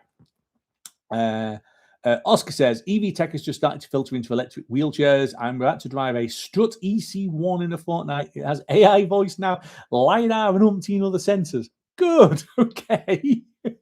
I'm not going to repeat Paul's comments about Tesla Jigsaw. Do I upgrade to the new Model Y from a 23 plate Model Y or wait? If that's 3 years now, isn't it? If you're in a position to do so, it is night and day better in every way. Yeah, it really is that much better. But at the same time, the whole point is buy a car and run the thing into the ground. So probably do that. Ronnie says, Model S first electric car for me fitting my driving requirements. Yep. Didn't think I'd be able to afford it. Then the government did some cool things for company car policies. Yep. Absolutely. Where else have we got to? Have Honda 5, have I seen in the press lots of folks sleeping in their Teslas to keep cool in the heat wave? You know, I said earlier on about previous company cars. I went to a wedding in Hull Beach in Lincolnshire, where you count the fingers, and it was in the height of summer in my Vauxhall Zafira, and a load of us went and sat in it, and I turned the engine on to run the air conditioning because we were all melting at this wedding. So yes, I'm sure they are sitting in the car. Have I camped out in my car once? I need to do it again. Actually, I was sent a new mattress by a sponsor, and I got it out and blew it up and was like, "Ooh, this is nice." And then I was going to deliver them a camping video in May. Sorry, I'll get to it at some point. Channel goes all the way to 11. Yeah, that's obviously a Spinal Tap comment. Will I go ahead with a fan barbecue on your birthday? Fuck.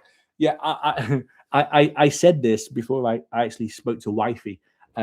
Maybe. I'm thinking about it. I'm trying to work out what we can do. It's not the maddest idea, is it? But yeah, there is an idea about let's do it here, right? Run the barbecue. Give me some time. Let me work on that. Recommendations for good driving routes around the UK, not the North Coast 500. Hell, I don't know. Right? There's loads of roads through Wales. So I've done like there's loads of roads in North Wales that are fantastic to drive. Like around, but I'm trying to remember the actual routes of them. I've driven like long runs down through the Brecon Beacons that are absolutely banging. Loads of Pennine roads are great. I don't know. It depends on what you want to do, right? I don't know. The North Coast 500 is unique, but it's also stupid, right? The North Coast 500 is now blocked by tampons, big white motorhomes, because they block the flow. Yeah. Anyway, wasn't going to have a drink tonight, but he's now on second proper job. Good. I agree, Ian. Do you think Tesla will stop making Model 3 online just make self-driving cars? Well, they've said yes. I think no. Andrew says, box of old roadsy cider, good. Luca says, Ian, my friend, how to convince my wife to just get a Tesla? She hates how it looks.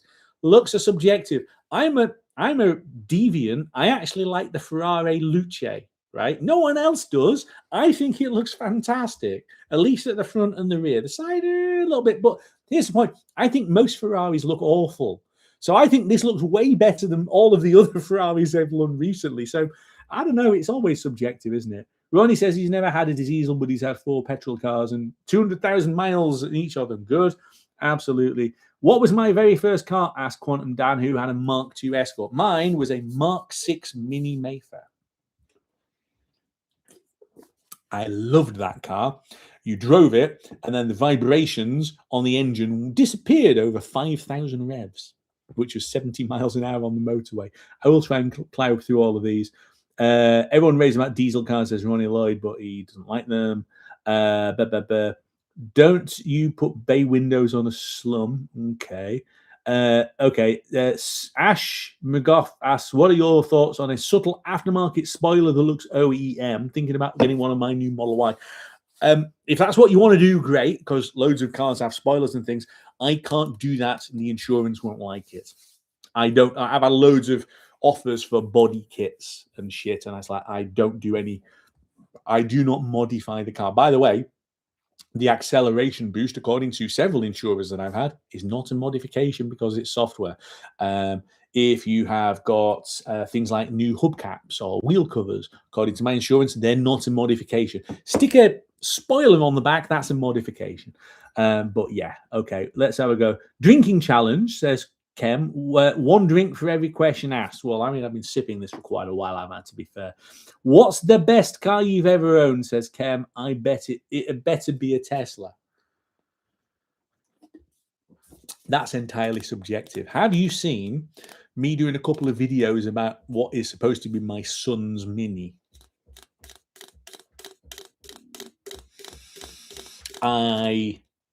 It's irrational because it was impractical in so many ways, but of all of the cars that I've owned and then sold on and whatever else, the one that I pined for was my 2015 Mini Cooper 1.5 petrol manual. It was in the perfect spec, pretty much. I still miss that car. So is either of my Teslas the best car I've ever owned? Yes, but I still love the Mini. Which pre-owned model of Tesla would recommend? I mean, look, they're all good. Depends. 3, if you want a 3. Y, if you need more space. But seriously, most of them should just run and run and run and run and run. That's what's great about them. Have you tried the enhanced products? No. Short answer. Sorry. Best weight loss plan ever. Guarantee you'll lose 10 stones. 10 weeks in a coma. Yes. Or dysentery. That's also good for losing weight. Literally shit yourself inside out and you'll lose weight. I have pretty much done that at one point. It was quite effective at losing weight. How do we know all the FSD videos are just glassed over by the Tesla RT? Yeah, that's probably fair. That's a fair point. Finn McMissile, great name. Never mind the windscreen wipers. What about the indicators? I don't have a problem with the windscreen, with the indicators. They work fine. Hang on. What's your thoughts on other manufacturers going for massive batteries and 800 volt architecture versus Tesla staying with the current 400 volt stuff? 800 volt is the new 400 volt. There is clearly a shift. Whether you think you need a big battery or not, people want it because that's what they're saying, which is why. Do you think the manufacturers are going to all the cost buying the expensive bit, which is more batteries, if they didn't need it, right? Punters want more range. And Tesla know that because they've added more range onto their own cars. So I think Tesla are being left behind, but Tesla don't give a fuck because they don't want to sell cars anymore. Should EV owners have the right to take their own cars eSIM subscription? Yes, because the eSIM thing is shit. Was Tankfest good? Yes, it was fantastic. We've been twice. Worst product sent or offered to you for a promote on YouTube? Well, sent was after I broke a headlight on the previous car. Somebody sent me these film covers, which were you put a screen protector on a phone and sometimes it gets air bubbles in it. Well, try doing it on something that's like scallops and going in 2 different directions. It was a fucking nightmare. So I shot the video and then said, I can't put this out. Some of the other things, I mean, I get offered random shit, right? The most outrageous thing I ever took on this channel and put on there was the Yesol exercise bike. It's basically a Chinese Peloton ripoff, and I got it because I wanted it, and they offered it me, so I was like, yeah, I'll do that. It's fine. Tesla chap, hey, Tesla chap, I've been talking about you, love. I've been talking you up, and I've seen your subscriber numbers have gone shooting up as well. So top man. Right, where are we? I'm nearly at the bottom of the comments, which is good because Jesus, it's 8:45. We'll wrap this up at 9. All right, so I'll give you another 15 minutes. So, Samuel says, 2 months ago, I had the privilege of being driven in a Cybertruck from Waikiki to Pearl Harbor with full self-driving. Absolutely amazing. I've never felt safer. Right. I have a love-hate relationship with the Cybertruck. And this, by the way, don't buy one of these. This is a Mega Bloks set, and it's fucking shit. It normally sits up the top because it's genuinely terrible. It looks great from a distance. Don't look at it close up. But Cybertruck, look, I've done several videos on the Cybertruck. My friends at Tesla Aberdeen gave me exclusive access to the inside of the Cybertruck when it was parked up in Union Square in Aberdeen. I like pickup trucks, okay? I've never had a pickup truck, but I live in rural nowhere, right? People drive pickup trucks and use them actually as work vehicles. So I really like the idea of a pickup truck. I'd like the Cybertruck, but let's be brutally honest. I know there are bigger vehicles on our roads, but only a few, like big Sprinter vans with an ultra long wheelbase thing. That's about as long as it gets. It's too wide. It's too long. And it's screamingly illegal in Europe for a whole host of reasons. Do a version with rolled over steel edges rather than where it is, and let's talk. But Cybertruck, look, I think Cybertruck's great. Where are we? Have I considered a drone for some of the scenery shots? Yes, but I struggle to shoot enough content as it is, right? And on some of these things, I have a huge respect for people like Jeff Marshall, completely different thing. Jeff Marshall sets his actual proper DSLR up on his camera legs and does all these walk past shots, right? Lee Davey, the MacMaster, does the same thing. I haven't the fucking time or patience to do that, and it'll be the same thing with the drone going up. Could I do it? Yes. If all I was doing was this, maybe, but otherwise, I've got enough stuff going on. If I'm brutally honest, right? Tesla chap enjoying the beers On your way down to Poole, you did say, good, enjoy the trip. Finn Missile, my dad has a trailer with dinghies on it. I wanted to switch to an old Tesla Model Y dual motor to tow. Look, Teslas are great for towing. I have never towed anything ever, right? But I know they're good for towing. I was offered the loan of a trailer, but of course I haven't got a towing hitch, but whatever. Bolston family ordered my Model Y premium end of May, expecting September. Watched so many of your videos and it gave me more and more excited. Look, cheers. Right, honestly, they're great. They're loads of fun, but hey. Right, here we go. So Andrew Hickson, supposed to be my son's Mini. Yes. Any consultations? My EV is a Fisker Ocean. Have you actually got a Fisker Ocean, Andrew? Have you? Right? Because if you have, that's fucking brave. Right? At one point, weren't they selling them for like 10 grand or something? Because like they just needed to clear all of the stock for a dead company. You've got to give Heinrich Fisker? That company's gone bankrupt twice. You've got to give the guy credit. He came back, like Peter Mandelson, he kept coming back and then it went bust again. But yes, it's genuinely, it was bought. We needed a second car. We've had various second cars. We needed a second car, but I also wanted a car that my son, when he passed his test, could go and drive. And he said, can we get a manual? Changing gears is fun. So I basically said, fine, we're getting a Mini, and love the Mini. Right. Sorry, here we go. Lou, a fellow Rochdalian. Tar love. Well, Newhay, good. I've driven through Newhay on loads of videos, as you've probably seen. Bought a Model Y because of you, bless you. Frequent Scotland, including Aberdeen. Lovely. Look, I still remember where I was when I decided I was not going to live in Rochdale, right? In the back of my dad's Vauxhall Cavalier, I think, going over Owd Betts, anyone who knows it, right? Over Owd Betts with a view of Rochdale below it. And I was just having this, I've got to get out of here. And I successfully did. But my heart's still in Lancashire, even though I don't want to live there.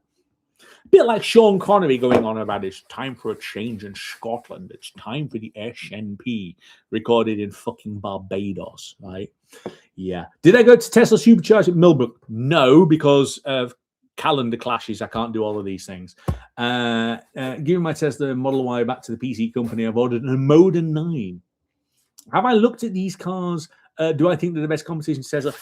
I need to look at more of the competition. But when I was in Howder on Tuesday, I did see an Moda sign on a building, and I was like, "Ooh!" And I videoed the zoom in, and it was a Moda the shoe shop, not a Moda the car shop. So I need to go out. What I need to do when I've got a bit of time, drive into Aberdeen and go around all of the car shops and go and have a look at a Moda and all of these other ones as well. Absolutely. Main reason I want a Cybertruck, says NX, etc., is so I don't get paranoid about supermarket door dings. Yeah, I hear you.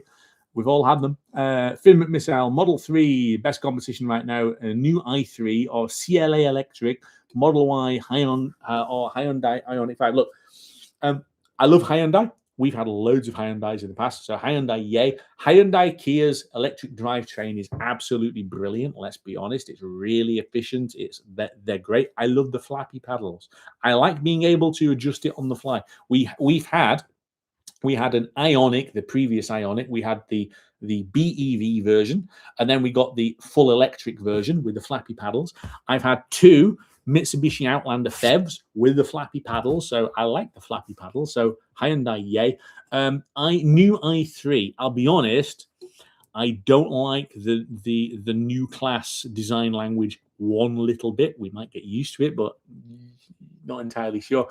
And the CLA, yay. I quite like it, although it's got 407 stars on the front. But again, Mercedes doing their own thing, great. Comments again about Tesla being good for towing. Richard says the issue is charging. This is with towing. You need to be able to stop, unhitch, charge, and get back to the charger, which isn't possible at someone like Toddington Services. Ooh, yes. Getting to the charger at services. Washington Services, right, in Gateshead, northbound. The fucking map is wrong. And twice, I've missed it. So you go into the services and you need to turn into the truck bit and go around the back to get to the supercharger. So the first time when I was videoing it and I was being responsible, fuck can't get to the charger. So what I'm going to do is I'm going to get back on the motorway. I'm going to go lane 1, lane 2, lane 3 to get onto the A194M side and go up a junction a mile, come back round again, and then onto the A195M, round the junction and come back and then get to the right one. The second time, when I was on the forthcoming video called The Cannonball Run, where I got the "you need to get home the fuck yesterday" phone call, right? I missed the where the supercharger was in Washington, and I just basically drove the wrong way down the service road because there was no one there. But yes, I can understand how much of a pain in the arse it is if you're towing and then you've got a layout like Toddington. I do know Toddington, and yes, it's a pain in the bum. Where else have we got to? Finn McMissile watching Bjorn's videos. I love Bjorn. Like Bjorn Island, right, is one of my YouTube heroes, because I watch so many of his videos taking his original Model S, right, Millennium Falcon, up to Nord and other stuff when he was doing all those parcel delivery things. Amazing, right? I devoured those during COVID. COVID got me into YouTube, so I watched loads of Beyond stuff. I watched loads of Electric Vehicle Man back in the day when he was a car detailer. I remember him detailing an old Vauxhall Astra, and then he had a Nissan Leaf, and I had a Nissan Leaf, and then he went and took his Nissan Leaf to, I think it was Evans Helshaw, fucking Evans Helshaw, awful company, and he had it in the service, and it went in the valet bay, and the valet did a wee in the bucket and then washed his car. So I watched loads of his stuff. Noel Phillips, the aviation guy, I've watched endless videos of his. So these are the guys who got me into it. So Bjorn Nyland, shit, it would be great to actually meet him at some point. Wife will forgive me one day, says Andrew. Yeah. I've loved this, Ian. Absolute entertainment. More, please. I will do more. I am going to wrap this up in a minute, though, because like I said, we'll stop at 9. So 9 minutes left. Look, this is great. Yeah. I have an anecdote in this. Actually, fuck it. Let's just do it right now. Right. Way back many centuries ago, I was on the radio. So I got a journalism degree, and I worked for Hallam FM in Sheffield, and I was the producer of a guy called Scotty McClue, who was this fat, offensive Scottish guy who was doing these phone-in shows and saying people in Barnsley had drop bottoms, whatever the hell that was. And then a guy called Tim Shaw, who went on to do Car SOS on National Geographic, but Tim Shaw, lovely guy, worked for him for a bit. And I also did news, right? And I did various shifts at news, both at Hallam FM and a couple of radio stations. And at the point where basically you've written your own script and you've got all the news, you've got all the clips and things lined up, and the red light goes on in the studio and you need to talk, it's a little bit. So I've been talking basically nonstop for the best part of 2 hours, and it's been fine because I'm talking to friends. But when you're actually put on the spot, like live, it's a bit hard. Okay, right, where are we? Okay, yep. Richard's still talking about 5 sites where you can charge while hits. We need more of those. Andrew says, wifey will forgive you one day. Paul Snake, phantom braking. Yes, fucking phantom braking. It's still happening now. Here's the thing. I keep watching videos of full self-driving supervised versus version 14.3. And there's people getting phantom braking on that, right? It's going to be an endless problem. This is why I am a massive unsupervised skeptic. It only works in a geo-fenced area where they've gone around and validated the mapping. It's not all these cars are robots. You know, the person who won't be named does all these videos. Oh, your car is an automated robot ready to be switched on. Is it? Fuck. The software isn't there. What's my favorite distillery? What's my favorite distillery, says Andrew. Right. Depends on what mood I'm on. I love Glenmorangie, Highland one. Love Glenmorangie. I love Ardbeg. Over on Isla. The closest distillery to me is actually one that mostly produces blends, but they also do Glendevron, right? So that's but the nicest whiskey that I ever had was actually a Glendronach, which is also like not that far away from me now. And it was Parliament, which is their 21-year-old, and I drank that at a whiskey tasting, and I think the noise I made was and then I had to buy a bottle for 150 quid or whatever the fuck it was. And then And then 2019 election where we ran and got utterly demolished. And then I got alcoholically demolished and nearly got divorced. And that's when I drank the rest of the parliament. So yes, whiskey, yes, yay, whiskey. Isn't Bjorn owned about 5 Tesla roads due to referrals? Yeah, I'm sure he is. I've watched so many videos. I watched the maximum like limit multiple times. One last post from Rochdale, please, says Lou. Don't change, Ian. I know you have your doubts about yourself. Look. The doubts I have, right? Okay, the doubts that I have are,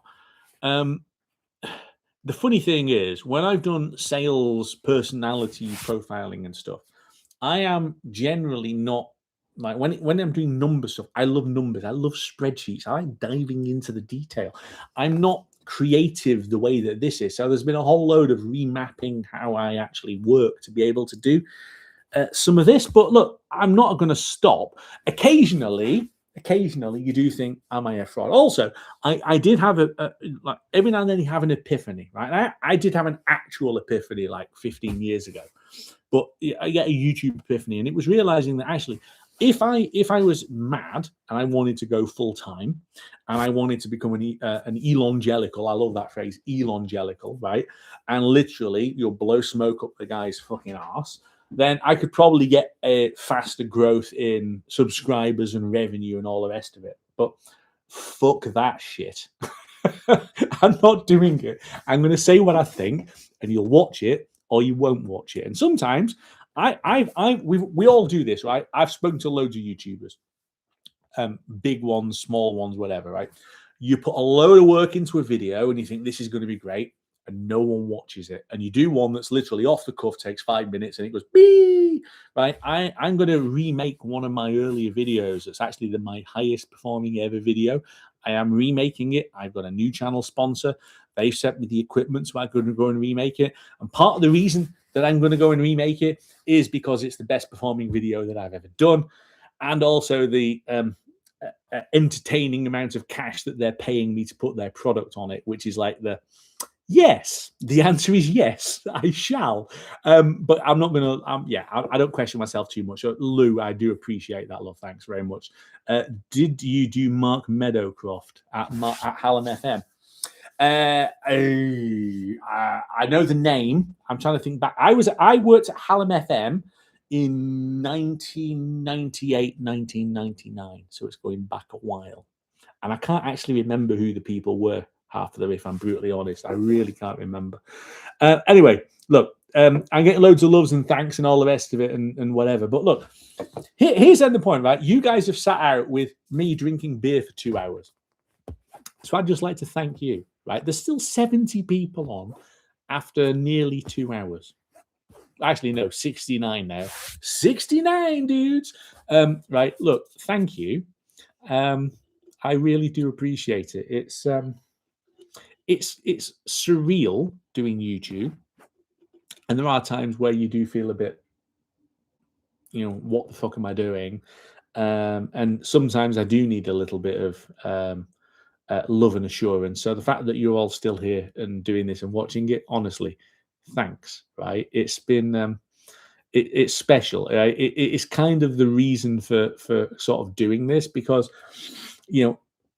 I do put a lot of time into this sometimes and an awful lot of thought. I enjoy it mostly. There are other times where I don't enjoy it.